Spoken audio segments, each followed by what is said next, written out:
영광이니라. 아멘. 고대 시칠리아의 가장 번창한 도시 국가 중의 하나인 시라쿠사에서 있었던 일입니다. 시라쿠사의 왕은 훌륭한 황금 왕관을 가지고 있었는데요, 그것을 만든 사람이 황금의 일부를 떼어내고 대신에 은을 넣어서 왕관을 만들었다라는 소문이 돌았습니다. 그러나 왕관의 무게를 달아봐도 왕이 내준 황금의 무게와 똑같았었고, 빛깔도 황금과 진짜와 조금도 다르지 않았습니다. 이에 왕이 그 당시 수학자이며 물리학자였던 아르키메데스에게 이 왕관이 진짜 순금으로 만들어졌는지 아니면 은이 섞여 있는지를 알아내라고 지시를 했습니다. 그런데 왕관을 망가뜨리지 말고 확인하라고 지시를 했습니다. 왕관을 망가뜨리지 않은 채 왕관에 은이 섞여 있는지를 확인하는 것이 매우 어려운 일이었습니다. 이를 통해서 아르키메데스는 정말 깊은 고민에 빠지고 말았죠. 고심하던 아르키메데스가 어느 날 목욕을 하기 위해서 물이 가득 찬 욕조에 물을 담그자마자 물이 철철 넘쳐 흐르기 시작을 했습니다. 그 순간 깜짝 놀란 나머지 알몸으로 거리를 뛰쳐나오며 유레카! 유레카! 외치고 나갔다라는 거예요. 유레카는 여러분이 이미 아실 수 있는 그 뜻이 헬라어 단어 유레카인데요, 무엇인가를 발견했을 때 알게 되었다, 깨달았다, 바로 이거구나 라는 의미의 단어입니다. 아르키메데스가 목욕을 하다가 왕관의 순도를 재는 방법을 알아내고 기쁜 나머지 알몸으로 뛰쳐나가면서 유레카를 외쳤던 것입니다.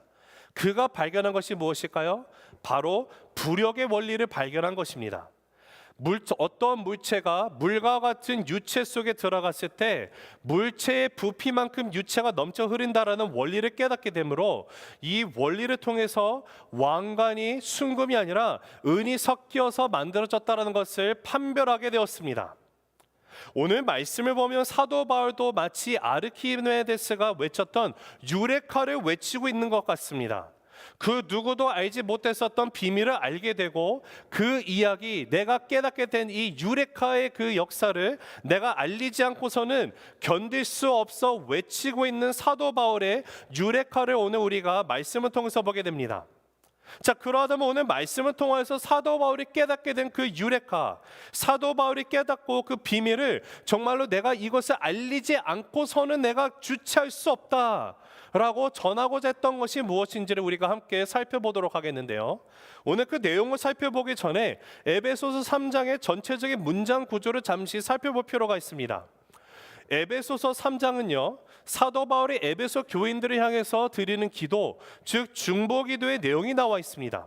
그런데 오늘 본문의 1절을 보면 약간 이상한 특이점 하나가 발견이 되게 되는데요, 그것은 오늘 본문 첫 구절에 동사가 존재하지 않는 불안정한 문장으로 되어 있다는 것이에요. 우리가 읽은 개역개정 성경을 한번 다시 보면은요, 1절에 같이 읽습니다. 시작. 이러므로 그리스도 예수의 일로 너희 이방인을 위하여 갇힌 자 된 나 바울이 말하거니와. 자, 이렇게 번역을 해놨지만 솔직히 영어 번역이 더 잘 되어 있습니다. As you can see in the English text, there is no verb that is found in verse 1. But in the Korean text, there is a verb that it says he spoke. 자, 여기 보면요, 개역개정에서는 말하거니와라고 이렇게 그 동사가 보이는 것처럼 보이지만 원어 성경을 보면 거기에는 동사가 존재하지 않습니다. 그래서 여러분이 화면을 보시는 것처럼 제가 준비를 해드렸는데요, 우리가 예전에 오래전에 썼던 개역 한글판의 성경책을 보면 이렇게 써 있습니다. 같이 한번 읽어보실까요? 시작. 이러함으로 그리스도 예수의 일로 너희 이방을 위하여 갇힌 자 된 나 바울은 점점점점점이 제가 넣은 게 아니고요, 개역 한글판에 이렇게 나와 있습니다. 이게 무슨 뜻일까요? 1절에 주어는 있는데 동사가 존재하지 않습니다. 그러면서 갇힌 자 된 나 바울은 하면서 이렇게 끝나고 난 다음에 갑자기 2절로 넘어가고 있는 것을 우리가 봅니다. 자, 우리가 여기서 한번 궁금증을 가져야 되는 것은 왜 이렇게 문장 구조가 되어 있을까? 왜 동사가 없을까? 자, 오늘 본문을 보면은요, 이렇게 이상하게 끊긴 1절 이후에 2절에서 13절까지의 말씀이 한 주제로 묶여서 나오게 있는 것을 우리가 보게 되고, 그 뒤로 다음 주에 우리가 살펴보긴 하겠지만 14절의 말씀으로 바로 연결되는 것을 우리가 보게 됩니다. 자, 여기에 대한 사연은 이렇습니다. 지금 사도 바울이 이방인 성도들, 에베소 교회 성도들을 향해서 기도를 시작을 합니다. 그러면서 나 바울은이라고 얘기를 하며 중보기도를 시작하는데요, 갑자기 머릿속에서도 너무도 중요한 이야기가 떠오르는 것이에요. 유레카가 나온 거예요. 그러면서 일단 이것부터 내가 먼저 얘기하지 않으면 안 되겠다라는 의미에서 2절에서 13절까지의 자신이 깨닫게 된 이 비밀, 이 유레카를 던지고 난 다음에 14절에 다시 원래 기도를 하려던 내용으로 들어가게 되는 것을 우리가 말씀 가운데 보게 됩니다. 그런 의미에서요, 에베소서 3장을 2절과 13절을 읽지 않고요, 1절을 읽고 난 다음에 14절을 읽으면서 쭉 읽으면 정말로 문맥이 아주 자연스럽게 연결되는 것을 우리가 보게 됩니다. 1절에 이러므로 그리스도 예수의 일로 너희 이방인을 위하여 갇힌 자 된 나 바울은 내가 하늘과 땅에 있는 각 족속에게 이름을 주신 아버지 앞에 무릎을 꿇고 비노니 하면서 기도가 나온다는 것을 우리가 보게 돼요. 자, 다시 말씀드리지만 사도 바울이 지금 에베소 교회 성도들을 위해서 기도를 시작하는데 마치 그 유레카를 외치는, 기도를 시작하기도 그 얼마 되지도 않은 그 중간에 갑자기 잠깐만을 외치면서 중요한 사실을 내가 깨닫게 된 것을 지금 2절에서 13절까지 이야기를 하고 있는데, 과연 이 이야기가 무엇이었을까요? 자, 우리가 읽은 이 본문을 보면은요, 2절에서 13절까지 내용을 보면 거기에 비밀, secret, mystery라는 단어가 3번 등장합니다. 3절에 나오고 있고요, 4절에 나오고 있고요, 9절에 나오고 있습니다. 즉 사도 바울이 지금 깨달은 비밀이 있다는 것을 얘기하고 있는 거예요. 자신이 깨달은 이 비밀을 빨리 서둘러서 알리고자 하는 마음으로 지금 전하고 있는 것인데, 그러하다면 지금 사도 바울이 깨닫게 된, 사도 바울이 들어서 알게 된 하나님의 계시로 말씀해 주신 그 비밀이 무엇이었기 때문에 지금 사도 바울이 기도를 시작하자마자 그 깨달은 비밀을 전하지 않고서는 견디지 못하고 하고 있을까요? 여러분, 지금 사도 바울은요, 어둠 속에 갇혀있는 인생들, 허물과 죄로 죽어있는 인생들에게 알려져 있지 않은 어떠한 비밀을 깨닫게 되었습니다. 지금 하나님의 때에 사도 바울에게 말씀을 해주시고요, 그 비밀을 깨달은 사도 바울이 내가 비록 지금 로마 감옥에, 저택의 감옥에 갇혀 있지만 이 비밀이 너무도 크고 놀라운 것이기 때문에 이 하나님의 비밀의 경륜을 너희에게 이야기를 해야 한다라고 하면서 급하게 이야기를 하고 있는 것이 오늘 말씀 가운데 나와 있는 핵심적인 메시지입니다. 자, 그래서 5절의 말씀을 보면은요, 같이 한번 읽어보겠습니다. 5절 시작. 이에 그의 거룩한 사도들과 선지자들에게 성령으로 나타내신 것 같이 다른 세대에서는 사람의 아들들에게 알리지 아니하셨으니, 다른 세대에게는 알리지 않으셨습니다. 그런데 알리지 않은 어떠한 비밀이 지금 누군가에게는 드러나게 됐는데, 하나님이 누구에게 이것을 알게 하셨습니까? 교회에게 알게 하셨다라는 거예요. 그래서 사도 바울이 지금 말하는 이 비밀은요, 교회에게 알게 하신, 교회로 하여금 나타나게 된, 드러나게 된 비밀을 얘기하고 있는 것입니다. 여러분 잘 생각해 보면요, 세상에서 여러분이 비밀을 얘기하면요, 비밀이 무엇을 우리가 비밀이라고 얘기를 합니까? 남이 몰라야지만 비밀이 아닙니까? 세상에서 말하는 비밀은요, 원래 숨겨져 있어야만 하는 비밀입니다. 비밀은요, 많은 사람이 알면 더 이상 비밀이 아닙니다. 그래서 비밀은 감추는 것이고요, 숨기는 것을 우리가 비밀이라고 부르죠. 그런데 오늘 본문 말씀에서는요, 사도 바울이 말하는 것이 무엇이냐면 그동안 알려지지 않았던 비밀이 있는데 이것을 비로소 깨닫게 되었다라는 것이에요. 그런데 많은 사람들이 지금까지 몰랐던 이 비밀이 예수 그리스도를 통해서 하나님이 이 비밀을 공개적으로 드러내게 하셨다라고 이야기를 하고 있는 것입니다. 그러하기 때문에 지금 우리가 이 말씀 가운데 보게 되는 이 비밀이라는 것은요, 알려지기 위해서 존재하는 비밀이 되었다라고 이야기를 하고 있는 것입니다. 지금 여기 비밀이라는 단어의 원어를 살펴보면요, 헬라어에 미스테리온이라는 단어가 쓰여 있습니다. 자, 이 미스테리오니아라는 단어를 여러분이 들어보셨을 때 혹시 생각나는 영어의 단어가 있으십니까? 뭐가 있으시죠? 맞습니다.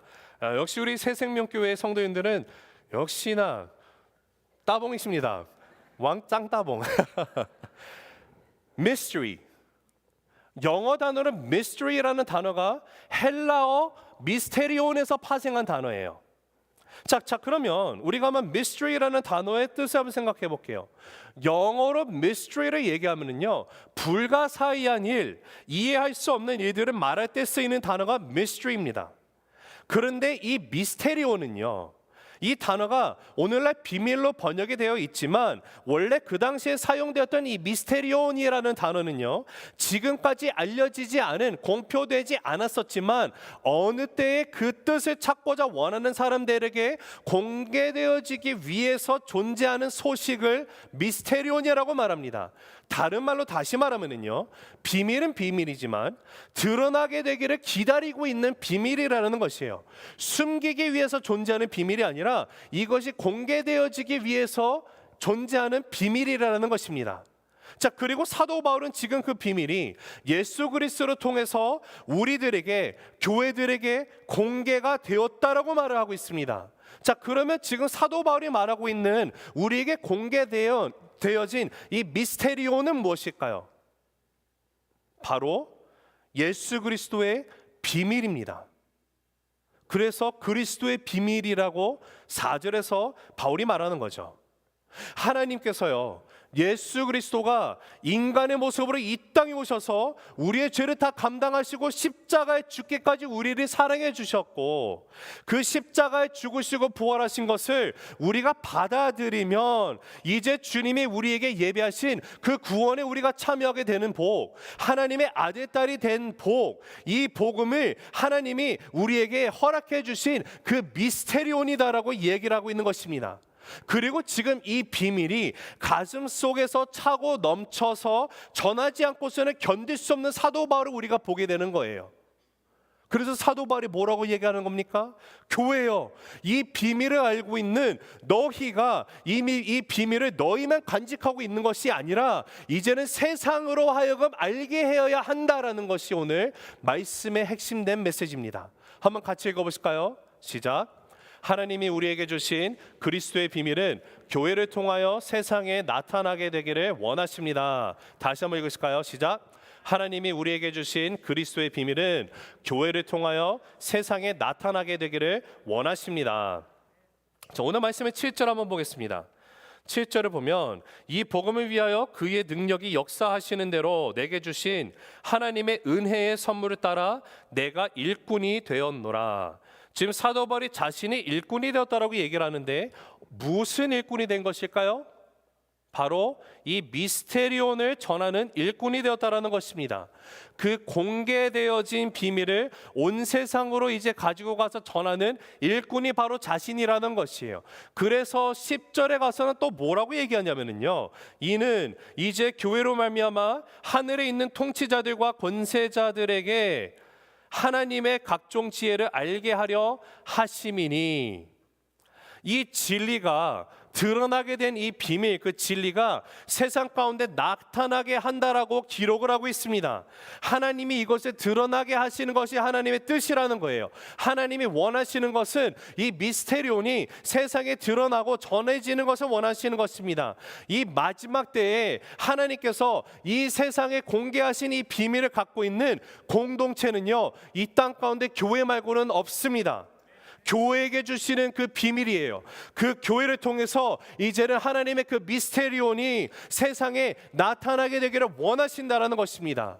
자, 그러하다면은요, 교회를 통해서 오늘날 저와 여러분을 통해 세상에 나타나게 하시고자 하신 하나님의 그 비밀, 이 미스테리온은 과연 무엇일까요? 오늘 말씀을 통해서 세 가지를 나누도록 하겠습니다. 첫째, 무리가 하나가 되어지는 비밀입니다. 같이 읽어보겠습니다. 시작. 무리가 하나가 되어지는 비밀. 다시 한번 읽습니다. 시작. 무리가 하나가 되어지는 비밀. 자, 6절 말씀인데요, 6절 한번 같이 읽으실까요? 시작. 이는 이방인들이 복음으로 말미암아 그리스도 예수 안에서 함께 상속자가 되고 함께 지체가 되고 함께 약속에 참여하는 자가 됨이라. 즉 6절에서는 이방인들과 유대인들의 관계에 대해서 사도 바울이 이야기를 하고 있습니다. 근데 6절을 보시면은요, 여러분의 눈에 띄는 반복해서 쓰이는 단어가 하나 보이시죠? 무슨 단어가 반복이 되고 있을까요? 네, 맞습니다. 함께라는 단어가 무려 3번이나 등장하고 있습니다. 함께 상속자가 되고 함께 지체가 되고 함께 약속에 참여하는 자가 되었다. 유대인과 이방인이 복음과 십자가의 능력으로 말미암아 함께 상속자가 되었다라는 것이에요.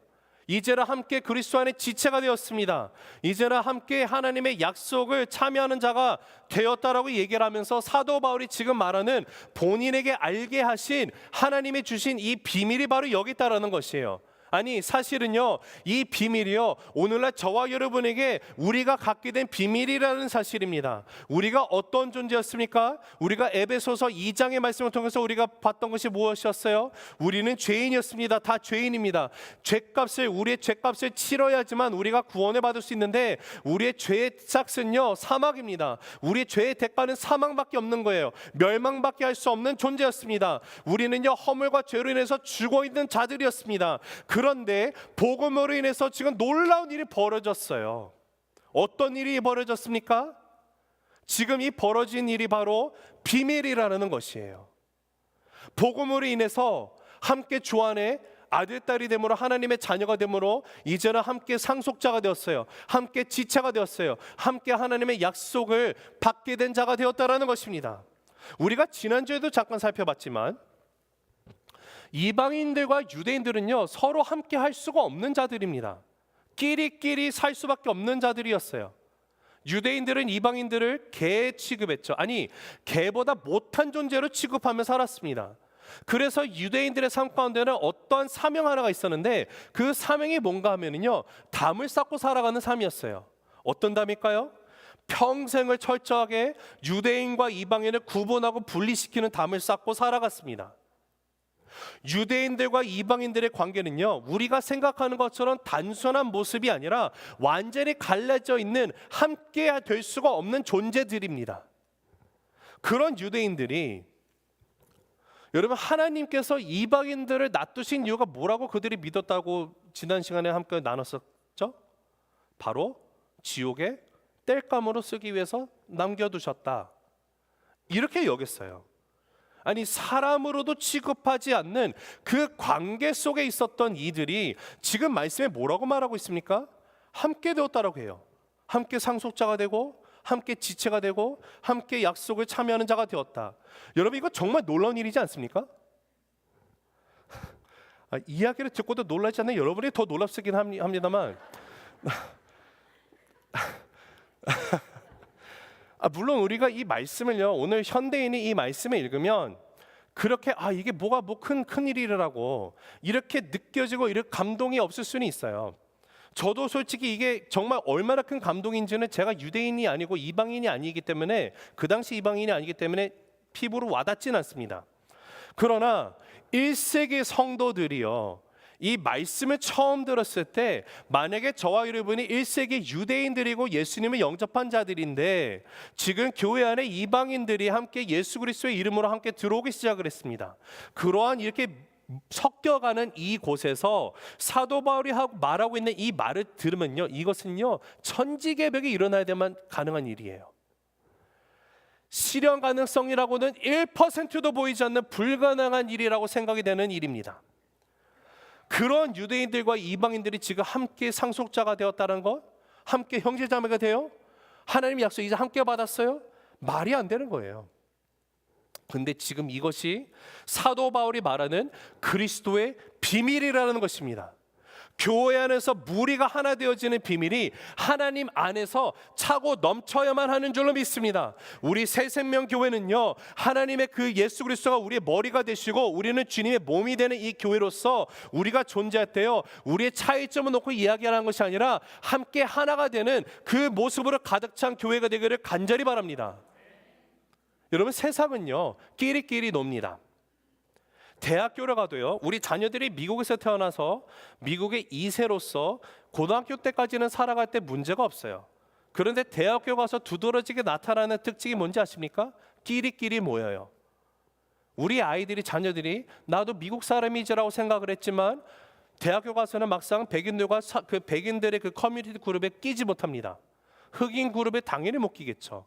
그러면 이제 한국 사람들 찾아요. 한인 학생은 찾지만 또 유학생 그룹에 또 못 낍니다. 그러다 보니 어떻게 합니까? 자기네들끼리 모이기 시작을 해요.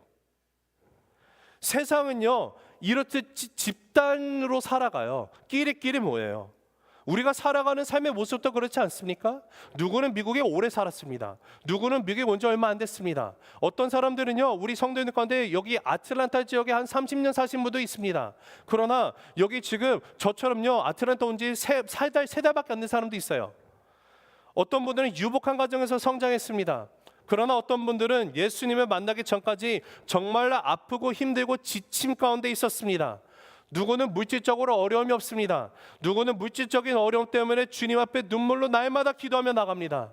어떤 분들은 나이가 많습니다. 어떤 사람은 나이가 젊죠. 어떤 이들은 생각이 진보적입니다. 어떤 사람은 생각이 보수적입니다. 다 다르다라는 것이에요.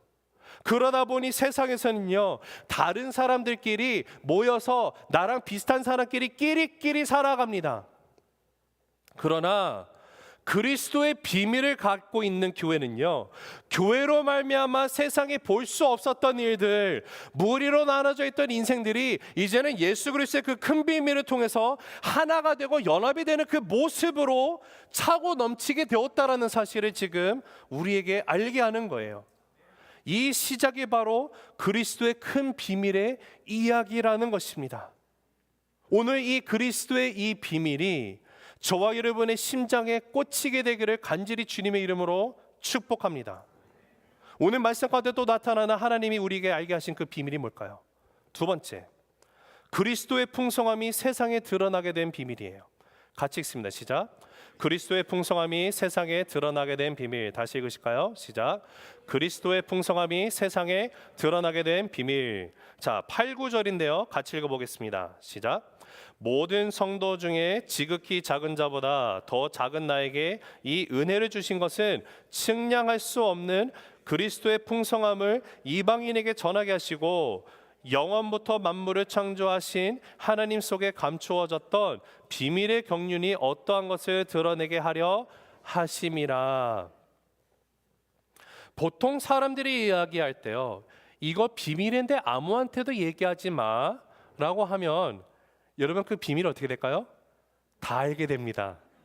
그러니까 여러분 비밀은요, 말하지 마셔야 돼요. 이거 비밀인데 말이야, 그러면 금방 퍼져요. 근데 한번 생각해 보세요. 지금 하나님이 오늘 우리에게 알게 하신 이 그리스도의 비밀이 있다고 하시잖아요.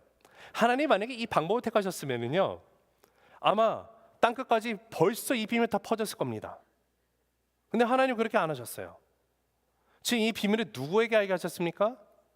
이 비밀을 모르는 세대가 있다고 했지 않았습니까? 아까 전에. 근데 알게 하신 세대가 있어요. 알게 하게 하신 그 그룹이 있습니다. 누구에게 알게 하셨다고요? 저와 여러분이에요. 교회예요, 교회. 하나님께서 이 알게 된 이 비밀, 어떤 비밀일까요?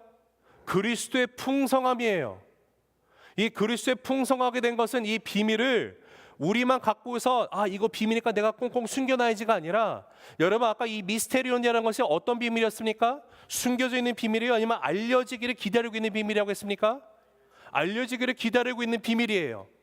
이제는 하나님께서 저와 여러분 통해서 이 비밀을요, 세상에 드러나게 하기를 원하신다라는 사실입니다. 그래서 우리가 존재하는 것입니다. 여러분, 이 아틀란타 지역에 새생명교회가 이곳에 있는 이유가 무엇입니까? 바로 그리스도의 풍성함을 세상 가운데 주로 알지 못하는 영혼들, 아직 이 비밀을 모르는 자들에게 우리가 드러내게 하기 위해서 우리를 부르셨다는 거예요. 우리가 살아가는 존재의 이유가 여기 있어요. 이 놀라운 비밀을 우리가 알게 된 것도 특권인데, 이제는 이 비밀을 우리로 하여금 알려라. 여러분, 이것보다 더 큰 특권이 어디 있겠습니까? 근데요, 이 비밀을 갖고 있는 모습, 그리스도의 풍성함이 우리의 삶 가운데 넘치도록 있어야 되는데요. 우리가 한번 던져봐야 되는 질문이 있겠죠. 나는 과연 그리스도의 풍성함이 나의 삶 가운데 넘치도록 드러나고 있을까? 여러분, 성경은요, 우리가 세상의 빛이라고 얘기를 하십니다. 우리가 세상의 빛이라는 것은요, 그리스도의 풍성함을 갖고 있는 우리가 모여 있으면요, 그 풍성함 때문에 세상의 어둠 속에서 빛으로 드러나는 존재가 된다는 뜻이에요. 우리가 빛으로 있다는 것은요, 어둠이 사라지게 되어 있습니다. 근데 이 모습이 어떻게 나타나야 돼요? 그리스도의 풍성함으로 나타나야 된다는 것입니다. 어느 목사님이 그리스도의 좋은 군사라는 제목으로 설교를 하셨습니다. 그리고 예배를 끝나고 난 다음에 저희 뒤에 문에서 서서 성도님들과 악수를 하면서 인사를 나누셨어요. 근데 악수를 하다 보니까 1년에 한두 번 오시는 청년 형제님을 만나게 돼서 너무도 반가운 나머지 인사를 하면서 이렇게 얘기하셨습니다. 형제님, 그리스도의 좋은 군사가 되셔야만 합니다. 그랬더니 이 청년 그 형제가 아주 뻔뻔하게 저는 그리스도의 좋은 군사입니다 라고 얘기를 했대요. 그래서 목사님이 웃으면서 그리스도의 좋은 군사가 1년에 한두 번 교회에 나오는 것이 말이 되겠습니까? 라고 했더니 이 청년이 씩 웃으면서 이렇게 말했답니다. 저는 비밀 특수단입니다. 특수 비밀 결사단. 여러분, 혹시 우리도 특수 비밀 결사로 이곳에 앉아 있는 것은 아닐까요? 여러분, 그렇습니까? 여러분, 우리가 그리스도의 풍성함이 우리의 삶에 나타나고 드러나야 되는데 혹여나 내가 정말 특수 비밀 결사로서 세상 가운데 이 비밀을 내가 지켜야지 하고 꽁꽁 숨기고 살아가고 있는 모습은 아닌지요? 하나님이 우리에게 주신 이 비밀이라는 것은요, 세상에 드러내라고 주신 것이에요. 주님도 얘기하지 않으셨습니까? 마태복음 5장 14절에 같이 읽어보실게요. 시작. 너희는 세상의 빛이라. 산 위에 있는 동네가 숨겨지지 못할 것이요. 자, 누가복음 11장 33절입니다. 같이 읽습니다. 시작. 누구든지 등불을 켜서 속에나 말 아래 두지 아니하고 등경 위에 두나니 이는 들어가는 자로 그 빛을 보게 하려 함이니라. 여러분, 세상이요, 우리가 그리스도인인 것을 바라볼 수 있어야만 합니다. 그리스도인인 것을 보는 그 빛을 보는 것은요, 빛을 가려놔서는 안 된다라는 사실이에요. 그리스도의 풍성함이 우리의 삶을 통해서 드러나야 된다라는 것입니다. 우리를 통하지 않고서는요, 그리스도의 풍성함이 어떻게 드러날 수 있느냐는 말씀하시는 거예요. 그러하기 때문에 저와 여러분은 이 땅 가운데 빛으로 살아가는 자가 되기를 간절히 바랍니다. 주님은 나의 삶 가운데 모시고 살아가고 있기 때문에 나의 삶 가운데 이미 주님의 빛이 내 안에 있는 빛이 되었고, 주님의 풍성함이 나의 삶 가운데 날마다 동행하는 그분이 나와 함께 계시기 때문에 나는 이미 풍성한 자로 되어 있어요. 이제는 그 분의 빛을 온전히 나타나게 되는 주님의 귀한 백성들 되기를 간절히 주님의 이름으로 축원합니다. 세상이 우리를 다 바라봤을 때, 와, 예수님 믿는 것이 당신이 믿는 것처럼 그런 것이라면 나도 그 예수 믿어볼 수 있으면 좋겠습니다 라는 얘기를 들어야 되지 않을까요?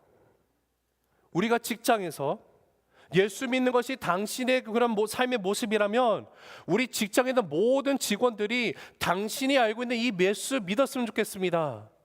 여러분, 이야기 들어야 되는 거 아닙니까? 근데 혹여나 내가 정말 예수 믿고 싶은데 당신 때문에 나 못 믿겠어요.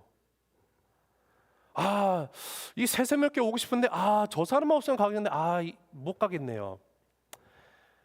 그 사람이 예수 안 믿으면 내가 예수 믿을 텐데 저 사람이 믿으니 나는 예수 믿고 싶지 않습니다.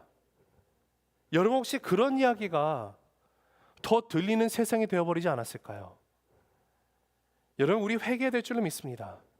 저를 포함해서요, 여러분한테 얘기하는 게 아니에요. 하나님이 저한테 주신 음성이에요. 나는 과연 그리스도의 향기를 풍기며 살고 있을까?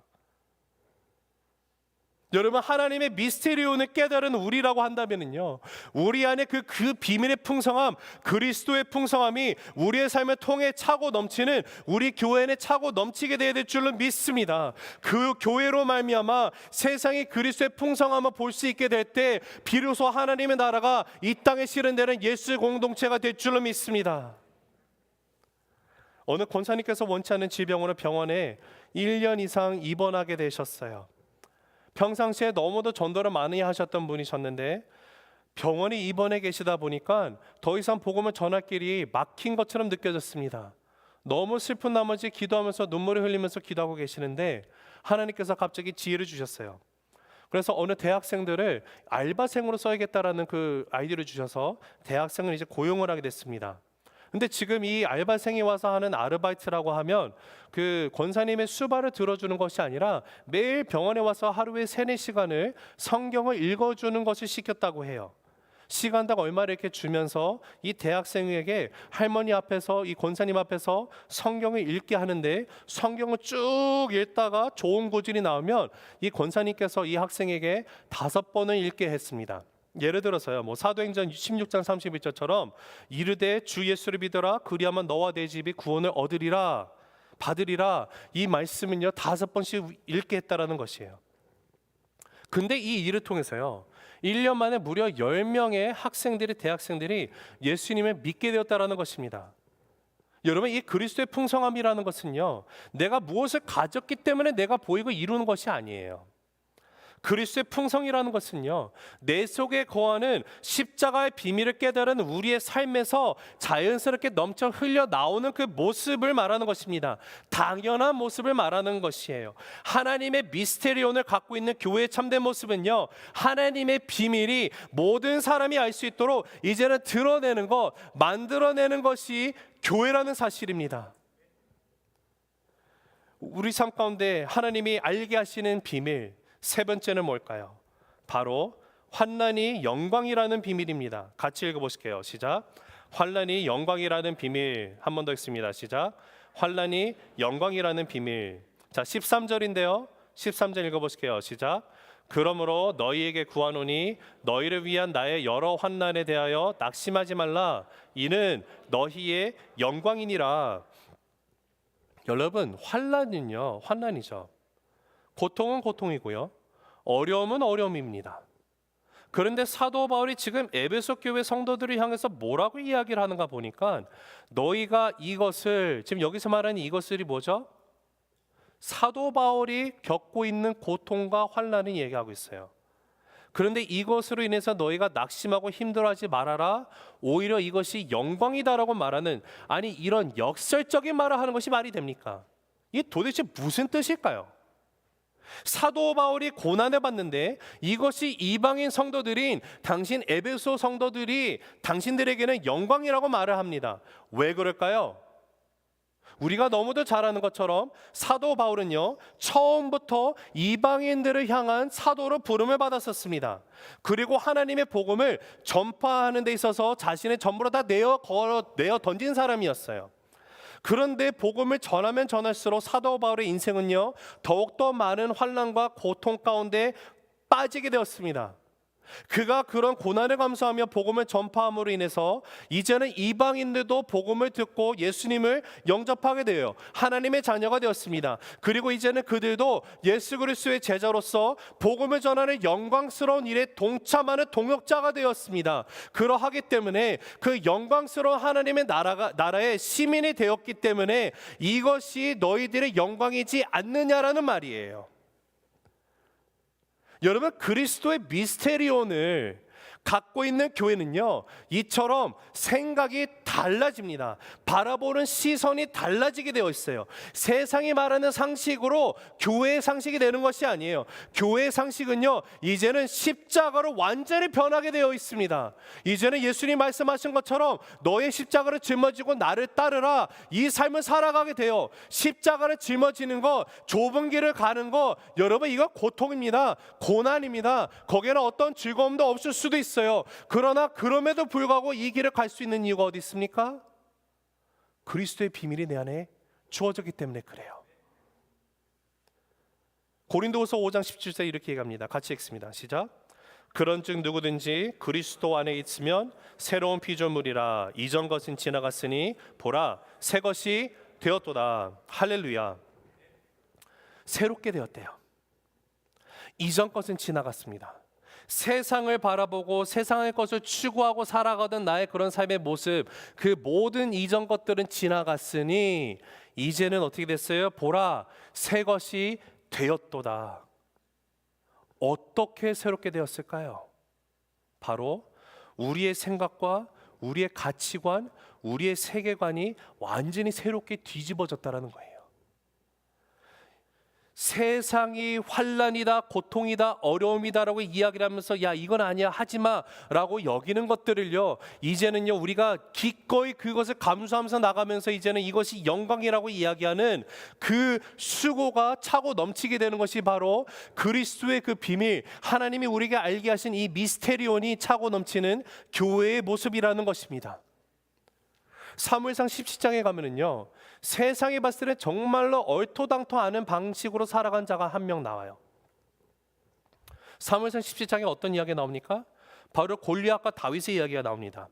그 당시 블레셋의 장수예요. 골리앗이 엄청나게 컸죠. 완전 거인입니다. 블레셋이 들고 있는 이 창칼, 여러분 일반 사람보다 커요. 무게도 엄청 나가고요. 지금 나가고 막 욕하고 있죠. 야 이스라엘 너는 나와. 너네가 말하는 여호와 참 웃기네. 나와서 나 한번 대적해서 싸워봐. 니네가 나 이기면 내가 인정할게. 그냥 쉽게 이렇게 얘기하고 있는 거예요. 거기서 지금 어떻게 합니까? 이스라엘의 한 나라의 왕이 누구였습니까? 그때 사울이었습니다. 사울 왕이요. 그러면 아니 내 하나님 네가 뭐 어떻게 감히 나가서 싸워야 되는데 사울이 뭐 하고 있어요? 숨고 있습니다. 이스라엘의 군사 아무도 나갈 생각은 못해요. 두려움에 벌벌벌 떨고 있습니다. 어떡하지? 큰일 났네. 여러분 이런 싸움은요, 이것은요 그 뭐라 하죠?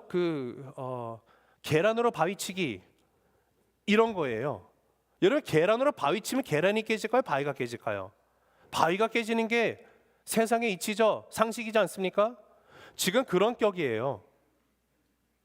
제 말을 잘못했나요? 자, 제가 이렇게 개떡같이 얘기해도 찰떡까지 알아주시는 성령이 임하시어다. 여러분 세상의 상식은요 어쩔 수 없다고 얘기합니다. 골리앗 상대서는 안 된다고 합니다. 피하라고 합니다.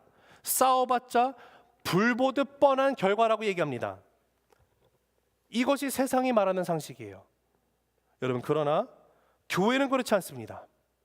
아무도 나서지 못하고 공포 가운데 떨고 있는 그 상황 가운데 어느 자그마한 소년 하나가 등장을 해요.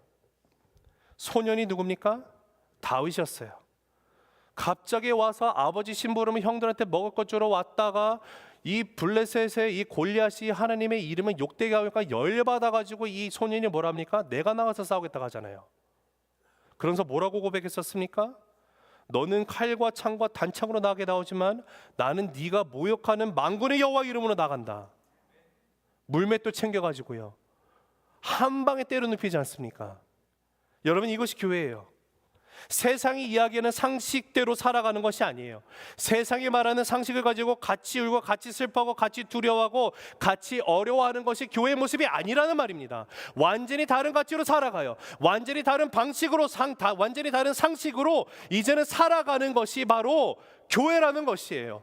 칼과 창 때문에 두려워하는 것이 교회가 아니라 만군의 여호와의 하나님의 이름 때문에 당당히 칼과 창으로 나를 맞서오는 그 거인을 향해서 담대히 나가는 소년 다윗의 모습처럼 나아가는 것, 이것이 바로 하나님의 미스테리온을 깨달은 교회의 모습이어야 한다는 사실입니다. 이 이야기가 우리 새 생명 공동체 안에 차고 넘치게 되기를 간절히 바랍니다. 사도행전 20장에 가도 비슷한 예화가 나와요. 사도행전 20장 23절에 보면 사도 바울이 이제 예루살렘을 향해서 갑니다. 선교 3차 여행을 마치고 난 무렵에 가게 되는데 성령 하나님이 나타나서요 앞으로 사도 바울이 그 겪게 될 일을 알려주십니다. 자 23절인데요 같이 읽겠습니다. 시작. 오직 성령이 각 성에서 내게 증언하여 결박과 환난이 나를 기다린다 하시나. 지금 이 사실을요 같이 있던 동역자들 다 알아요. 같은 성령 안에서 이걸 깨닫게 되겠죠. 사도 바울이 고백을 합니다. 그럼 어떻게 할까요? 뜯어 말리겠죠. 바울 선생님 안 됩니다. 이거 잘못 해석하신 거예요. 성령 하나님이 알게 하신 건요 피하라고 하시는 거예요. 고난당하고 환난당한다고 결박당한다고 하시는 거 이미 알려주셨으니까 거기 가는 게 아니라 다른 데 가셔야 합니다. 이건요, 하나님이 알게 하시는 찬스예요. 여러분, 이 정도로 이야기를 들으면요, 세상 상식이라면 가지 말아야 합니다. 왜 갑니까? 하지 말아야 하죠. 이것이 당연한 세상이 말하는 이야기 아닐까요? 그러나 사도 바울이 뭐라고 얘기합니까? 성령이 각성해서 내게 증거하였다라고 해요. 결박과 환난이 기다린다 하시나, 무슨 뜻입니까? 이미 내가 다 알고 있다라는 것이에요. 다 안다라는 사실입니다. 그럼에도 불구하고 나는 가야 한다라고 말을 하고 있어요. 왜 그럴까요? 그 이유가 바로 24절이에요. 같이 읽습니다. 시작. 내가 달려갈 길과 주 예수께 받은 사명 곧 하나님의 은혜의 복음을 증언하는 일을 마치려 하면은 나의 생명조차 조금 더 귀한 것으로 여기지 아니하노라. 왜 이렇습니까? 사도 바울은요, 하나님의 미스테리온을 가슴에 품고 있기 때문에 그래요. 하나님이 세상 가운데 드러내길 원하시는 이 비밀, 이 사명을, 예수 그리스도로부터 받은 사명, 하나님의 은혜의 복음을 증언하는 일을 내가 마칠 수만 있다면 내 생명 필요 없어. 내 생명은 내 걸어서라도 내가 결박되고 죽는 한이 있더라도 이것을 완수할 수 있으면 나는 나간다. 여러분, 이것이 교회예요. 세상의 상식과 세상의 이야기로 살아가는 것이 아니라 그리스도의 십자가의 이야기로 가득 찬, 세상이 말하는 상식과 다른 십자가의 상식으로 살아가는 것, 그 모습이 넘치는 것이 바로 교회라는 것이고요. 이 시작은요, 다른 일을 통해서 하나님이 시작하신다는 것이 아니라 감사하게도요, 나를 통해서 이루시겠다고 하시는 하나님의 메시지입니다. 여기 앉아 계시는 저와 여러분을 통해서 이것을 이루시고자 하시는 하나님의 그 마음을 우리가 온전히 깨닫게 되기를 간절히 바랍니다. 말씀을 맺습니다. 오늘 말씀 가운데는 그리스도의 비밀, 하나님이 드러나길 원하셨던 이 미스테리온의 비밀이 예수 그리스도의 십자가로 인해서 우리에게 주어졌다라고 얘기를 합니다. 드러난 비밀이에요. 그리고 이 십자가의 비밀을 알고 있는 사람은, 이 십자가의 비밀이 있는 사람은요, 더 이상 세상의 기준으로 바라보는 인생을 살아가는 것이 아니라 이제는 하나님의 미스테리온, 그 비밀을 드러내고자 하는 그 상식으로 살아가게 됩니다. 사랑하는 우리 새생명 가족 여러분, 혹시 여러분의 삶 가운데 하나님이 우리를 통해 나타내기를 원하시는 그 비밀의 이야기를 들으셨습니까? 이 비밀의 이야기가 알게 되어지셨습니까? 무리가 하나가 되어지는 비밀입니다. 그리스도의 풍성함이 세상에 온전히 나를 통하여 드러나게 된 비밀, 그리고 환난이고 고통이고 아픔이지만 오히려 그 환난과 고통과 아픔을 통해서 이 드러나고자 하시는 하나님의 이 비밀을 알릴 수만 있다면 오히려 이것이 나에게 찬양이 되며 영광이라고 외치게 되는 그 모습, 우리 새생명 공동체가 온전히 주님이 기뻐하시는 그 하나님의 큰 비밀을 갖고 있는 교회로서 이 아틀란타 지역에 서 있게 되기를 주님의 높으신 이름으로 축복합니다. 우리 지금 함께 이 찬양을 드리면서 나갈 텐데요, 우리 함께 힘차게 우리의 믿음의 고백으로 주 앞에 드리고 나갔으면 좋겠습니다. 내가 예수를 믿고서 죄사함을 받았더니 나의 모든 것이 다 변했습니다. 지금 내가 가는 길 천국길입니다. 주의 피로 내 죄가 씻겼습니다. 나의 모든 것은 변했고 그 피로 구속을 받았습니다. 하나님은 나의 구원 되시고 내게 더 이상 정죄함은 없습니다. 우리 찬양을요 힘차게 박수치면서 찬양할 텐데요, 이 찬양의 고백을 드리면서 이제는 그 그리스도의 비밀을 가지고 살아가는 그 성도가 되길 원합니다. 믿음으로 함께 찬양하며 나가도록 하시겠습니다. 함께 찬양하실까요? 우리 함께 힘차게 박수치면서 찬양하시겠습니다. 내가 예수 믿고서, 내가 예수 믿고서 죄사함 받아 나의 모든 것 다 변해. 지금 내가 가는 길 천국길이요 주의 피로 내 죄가 씻. 아멘. 나의 모든 것 변하고 그 피로 구속받았네. 하나님은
기도하시겠습니다. 사랑하는 하나님, 그렇습니다. 주님, 내가 예수 믿고 난 후 죄사함을 받아 나의 모든 것이 변했습니다. 이전 것은 다 지나가고 이제는 새 것이 되었습니다. 주님, 그 그리스도의 그 십자가의 능력으로 나의 삶 가운데 드러나게 된 하나님의 그 미스테리온, 그 비밀, 하나님, 이제는 무리가 하나가 되는 역사, 주님, 우리들의 이 신앙 공동체의 모습 가운데 어떠한 갈림이 없게 하시고 참된 하나의 그 성령 안에서 하나가 된 그 역사를 온전히 힘써 지키는 모습으로 가득 차게 하여 주시옵소서. 주님, 그러할 때 우리의 삶 가운데 그리스도의 풍성함이 세상 가운데 온 천하 가운데 드러나게 되길 소망합니다.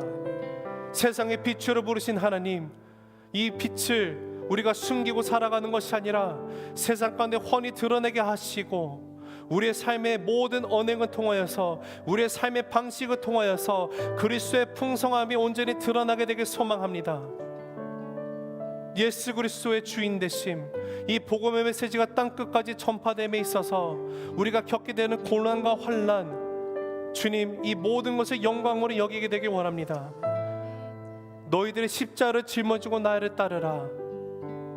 넓은 길이 아니라 좁은 길을 택하라 하신 주님, 이제는 기꺼이 감사함으로 주님이 나를 위해 고난을 받으셨기에 이제는 그리스도의 고난 가운데 기쁨으로 동참하고 나가는 자가 되길 소망합니다. 이번 한 주간 나의 삶을 통하여서 온전히 그리스도가 드러나게 하여 주시고, 주를 알지 못하는 영혼들이 그리스도 안에서 발견된 이 비밀, 하나님의 미스테리온 가운데 동일하게 붙들림 받아 발견되는 역사가 나기를 일어나기를 소망하오니, 주님, 나를 통하여 하나님 나라가 이 땅 가운데 실현되게 하여 주시옵소서. 주님, 나의 삶 가운데 많은 축복을 허락해 주시니 감사합니다. 주님, 이 시간 주를 예배함에 있어서 빈소로 나오지 않게 하시고 주 앞에 드리는 이 예물, 우리의 마음과 정성과 뜻에 다해서 주 앞에 온전히 드리고 나갑니다.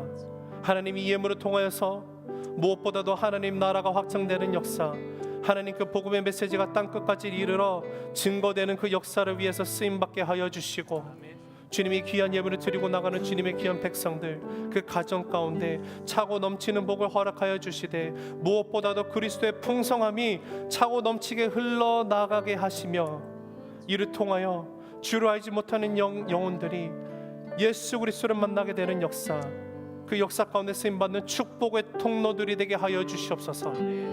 이제는 우리 죄를 위해서 십자가 돌아가신 예수 그리스도의 그 놀라우신 은혜와 하나님 아버지의 그 사랑과 성령님의 함께 하시고 인도하심이 세상의 방법으로 살아가는 것이 아니라 하나님 안에 발견된 그 미스테리온, 그 비밀 가운데 붙들림마다 이제는 주님의 뜻 가운데 온전히 드러내는 그 인생을 살아가기를 결단하는 주님의 귀한 백성들 위해, 그 가정 위에, 사업처 위에, 자녀들 위에, 부부관계 위에 지금으로부터 영원토록 함께 계시기를 간절히 축원하옵나이다. 아멘. 아멘. 우리 이 시간 다 함께 일어나셔서 믿음의 고백으로 주 앞에 드리고 나가도록 하겠습니다. 살아계신 주, 나의 참된 소망 되십니다. 우리 다 함께 두 손을 높이 드시고 주 앞에 고백하고 나가실까요? 살아계신 주, 살아계신 주, 나의 참된 소망, 걱정 근심 전혀 없습니다.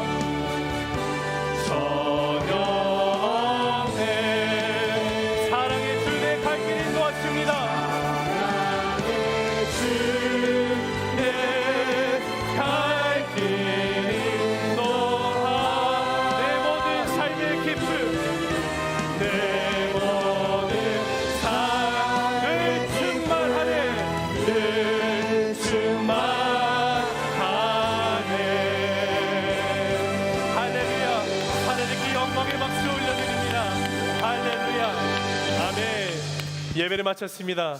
여러분 승리하십시오. 평안하시기 바랍니다. 하나님께서 함께 하십니다. 이번 한 주간에도 말씀 가운데 붙들림 받아 나갈 때 승리하는 모두가 되시기를 간절히 주님의 이름으로